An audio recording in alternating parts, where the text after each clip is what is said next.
Сегодня у нас зарегистрировано 85 новых случаев. Традиционно наибольшее количество в городе Якутске 50 и в 16 районах нашей республики от 1 до 9. Максимальное количество Мегино-Кангаласский район. Хотелось бы сказать, что мы продолжаем усиленно проводить тестирование. Всего за сутки сделано больше 1000 тестов.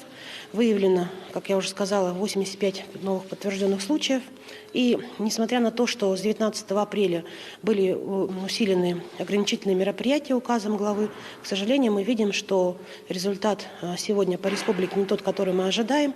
Поэтому еще раз призываем всех к дистанцированию, ношению масок. Данный вид санитарно-противоэпидемиологических мер не снят по всей стране и также и нашей республике. Что касается вакцинации, то мы привили 92% от имеющейся вакцины, 104 666 человек получили первую дозу, чуть меньше 50% вторую, и 25 тысяч человек получили вакцину старше 60 лет. Хотелось бы призывать точно так же жителей старшего поколения нашей республики на прохождение вакцинации. Вы можете записаться в госуслугах, также можете обратиться непосредственно напрямую в поликлинику. Мы сегодня видим, что, к сожалению, рост заболеваемости по всей стране идет, и республика здесь не исключение. И, к сожалению, определенная категория лиц, которые сегодня заболевают, это дети, это возраст студенческий, и, к сожалению, наибольшее число – это, конечно, старшее поколение. И самым важным и правильным решением для профилактики – это, конечно, вакцинация.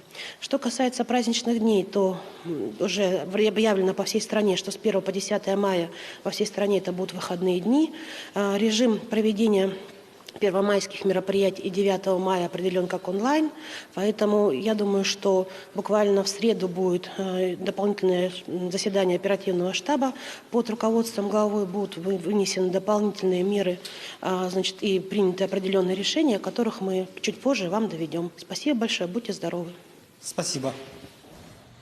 Это был брифинг оперативного штаба об актуальной эпидобстановке, а мы идем далее.